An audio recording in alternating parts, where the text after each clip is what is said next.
Have you ever paused for a moment and wondered why your thoughts feel like yours? Not just happening, but chosen. Like right now, you could stop watching this video, or keep going, or skip ahead. And somehow deep down it feels like you are the one deciding. But here's the strange part. If the universe is just physics, just particles moving according to rules, then where exactly does that choice come from?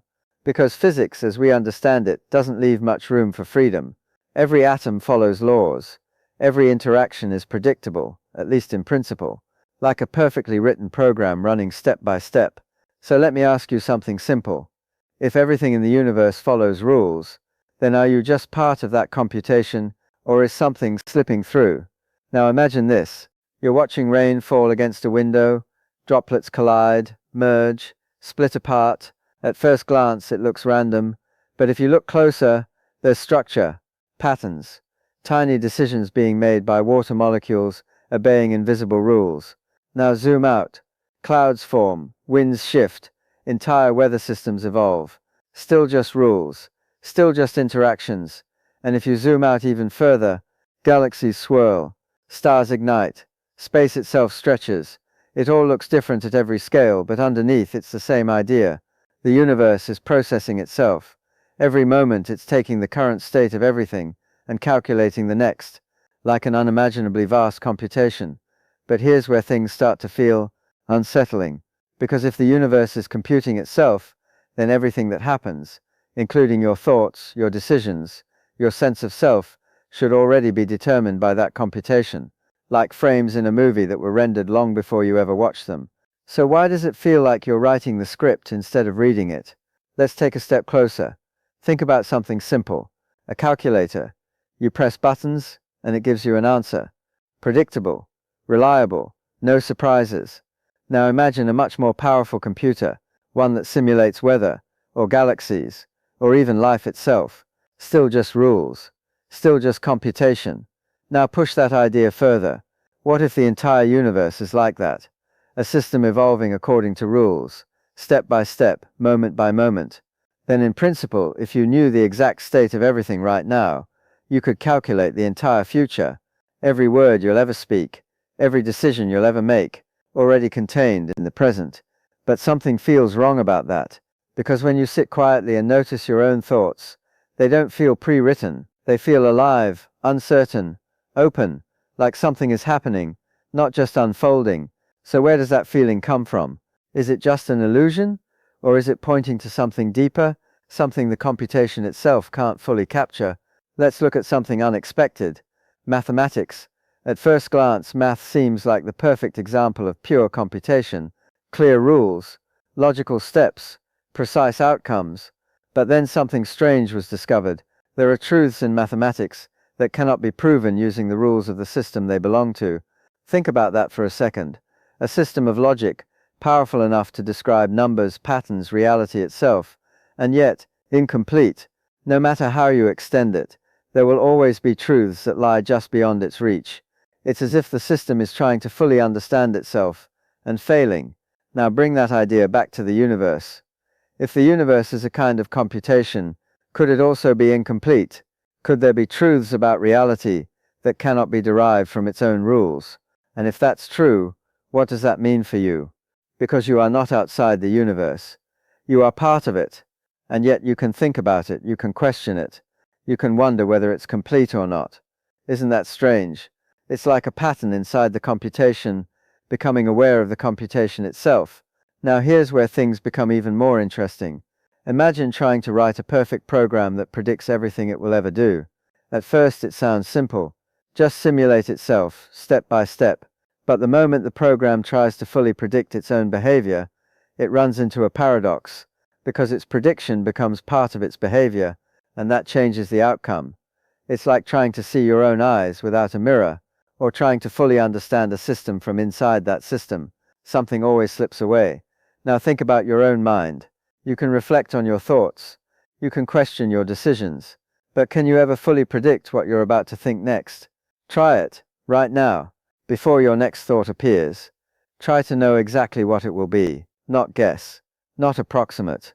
Know it completely, and you'll notice something strange. The act of trying to predict it changes it. The moment you try to capture your next thought, it shifts, slips, escapes. It's as if your mind is not just following a fixed script, but interacting with itself in a way that cannot be fully computed in advance. And if that's true, then maybe the universe isn't a perfect computation. Maybe it's something more subtle, a system that tries to compute itself, but can never fully succeed. And in that failure, something remarkable appears. Freedom. Not the kind of freedom where anything can happen, but the kind where not everything is fixed in advance, where the future is not fully determined, even in principle. Now let's go deeper. Physics tells us that at the smallest scales, reality behaves in ways that are fundamentally unpredictable, not just because we lack information, but because the outcomes themselves are not fully determined until they happen. It's not just that we don't know the result. The result doesn't exist yet. Reality at its core seems to leave room for possibility, but randomness alone isn't freedom. A coin flip is unpredictable, but it's not choosing. So where does that leave us? Somewhere between strict determinism and pure randomness. And maybe that's exactly where something new can emerge. Because when a system is complex enough, when it reflects on itself, when it contains layers of interaction that can't be fully reduced, it begins to behave in ways that are not easily predictable, not even by itself. Now imagine the universe as that kind of system, not a simple machine, but a deeply layered, self-referential process, one that is constantly evolving and constantly encountering its own limits, trying to compute itself and always leaving something out. And inside that process, you exist, a conscious being, capable of reflection, imagination, choice, not outside the system, but not fully reducible to it either. You are part of the computation, and yet in some sense, you are also where the computation breaks, where it cannot fully predict itself, where new possibilities can emerge. Now think about what that means. If the universe cannot fully compute itself, then it cannot fully determine you, and if it cannot fully determine you, then your actions are not completely fixed in advance, not because you are separate from the universe, but because the universe itself is not a closed, complete system. It's open, incomplete, still unfolding, and you are part of that unfolding, not as a passive piece, but as an active participant, a place where the future is not yet written. Now let me ask you something again. When you make a decision, is it just the result of prior causes, or is it something more, something that arises at the edge of what can be computed? Because if the universe is trying to fully calculate itself, and failing, then every moment is not just a continuation of the past, it's a creation of something new, something that wasn't fully determined before, and that includes you, your thoughts, your choices, your awareness, all of it happening at the boundary where the universe meets its own limits. And maybe that's why it feels the way it does. Not like a machine executing instructions, but like something alive, something open, something free. And if that's true, then the question isn't whether you are part of the universe's computation. Of course you are. The question is, what kind of computation is it? A closed one, where everything is already fixed, or an open one, where even the system itself cannot fully predict what comes next? Because if it's the second, then your existence is not just a result, it's part of the process by which reality continues to create itself. And that process is not finished, not predetermined, not complete, which means neither are you. And if the universe is still in the middle of computing itself, still struggling to fully understand its own structure, still encountering truths it cannot derive from its own rules, then what you are experiencing right now, this awareness, this moment of choice, might not be an illusion at all. It might be the place where reality itself becomes uncertain, and that uncertainty is not a flaw, it's the opening, the space where something genuinely new can appear. Now imagine that for a moment, not as an abstract idea, but as something happening right now inside your own mind. Every thought you have is not just the result of the past, but also part of a process that is not fully determined, a process that cannot be completely predicted, not even by the universe itself. So what happens next? What happens when a system that cannot fully compute itself continues to evolve? Does it become more complex, more unpredictable, or does it begin to generate something entirely new, something that cannot be reduced to rules alone? And if that's the case, then what exactly are you becoming? Because if the universe is not a finished computation, if it is still unfolding, still attempting to describe itself completely and never quite succeeding, then you are not a fixed result. You are not a final answer. You are part of an ongoing question. Now think about how unusual that is. Most things we encounter feel complete. A stone rests where it falls. A clock ticks in predictable rhythm. Even a storm, chaotic as it seems, follows patterns that eventually settle. But your mind doesn't feel like that. It doesn't feel finished. It doesn't feel closed. It feels open, as if something inside you is always reaching beyond what already is, toward what could be. And maybe that feeling is not accidental. Maybe it reflects something fundamental about the universe itself, because a system that cannot fully compute itself is never at rest. It is never complete. It is always in some sense leaning into the unknown. And if you are part of that system, then that same leaning exists within you. Now consider this. When you imagine the future, what are you really doing? Are you just uncovering a path that already exists? Or are you participating in creating one? Because if the universe were a perfectly determined computation, then the future would already be fixed, even if you don't know it. Your imagination would simply be revealing what is already there. But if the universe is incomplete, if it cannot fully determine its own evolution, then the future is not something waiting to be discovered. It is something waiting to be formed.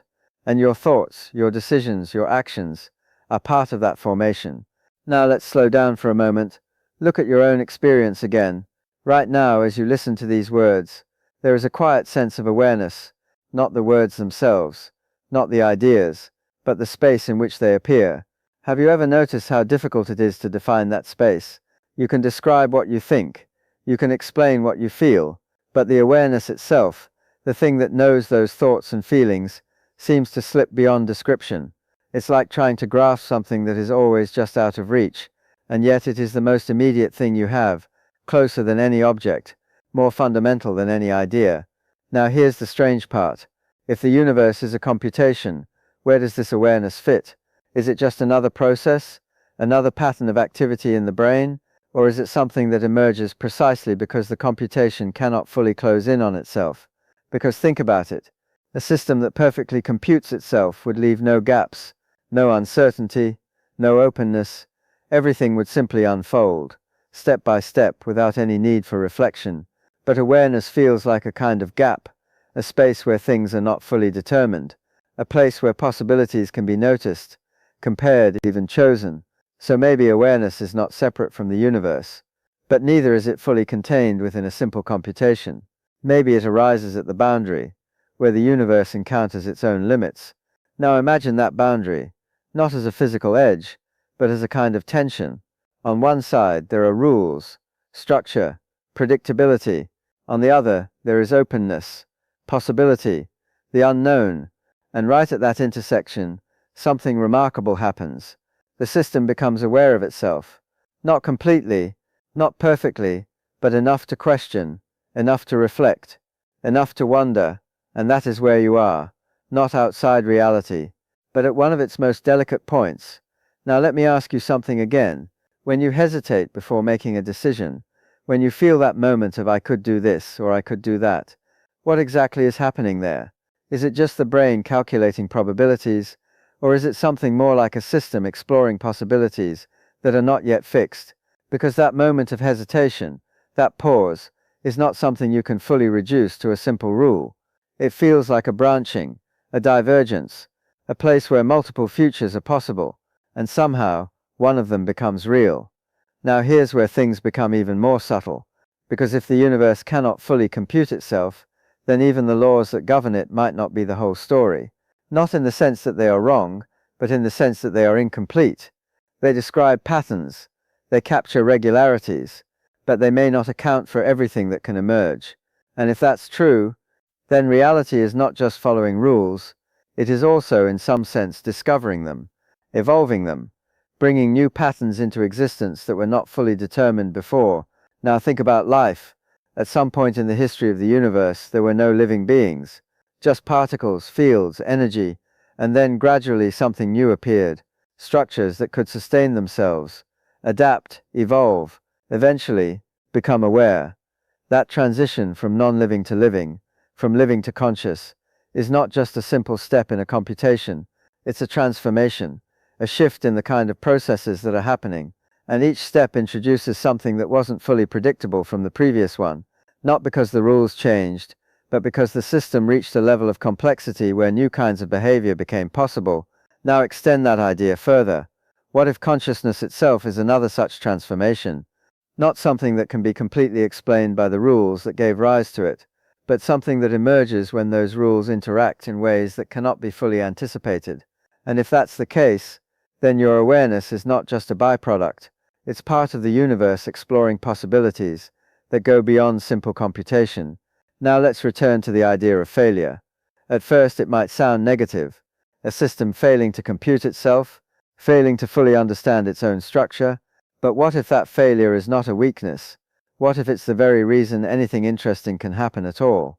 Because a perfectly self-contained system, one that can fully compute and predict itself, would be static in a deeper sense. Even if it changes over time, those changes would already be fixed. Nothing genuinely new could appear. No surprises, no creativity, no freedom, but a system that cannot fully compute itself is different. It is open, it contains gaps, and in those gaps, something new can arise. Not completely random, not completely determined, but something in between, something that feels like choice. Now think about creativity. When you come up with a new idea, where does it come from? Can you trace it back step by step like a calculation? Or does it feel more like something emerging from a space you don't fully control? Artists, scientists, thinkers throughout history often describe this feeling, as if ideas arrive rather than being constructed piece by piece, as if the mind is not just computing, but discovering, receiving, participating in something larger. And maybe that's exactly what's happening, not in a mystical sense, but as a natural consequence of a universe that cannot fully compute itself, a universe where new structures, new patterns, new ideas can genuinely come into being. Now bring this back to you, to your everyday life, to the small decisions you make, the words you choose, the paths you take. If everything were already determined, then those moments would be illusions, just the appearance of choice. But if the universe is incomplete, if it cannot fully determine its own evolution, then those moments are real. They are points where the future is not yet fixed, where something new can happen, where you are not just following a script, but contributing to its creation. And that doesn't mean you are completely free from influence. Of course you are shaped by your past, your biology, your environment. But being influenced is not the same as being fully determined. There is still room, a space, a margin where things are not entirely decided, and that margin may be where your freedom lives. Now here's a final thought to sit with. If the universe is trying to compute itself and cannot fully succeed, then it is in a sense always incomplete, always becoming, always open to what comes next. And you are one of the ways it continues that process, not as a passive observer, but as an active participant, a place where reality is not yet finished. So the next time you feel that quiet moment of choice, that pause before you act, that sense that things could go more than one way, don't dismiss it.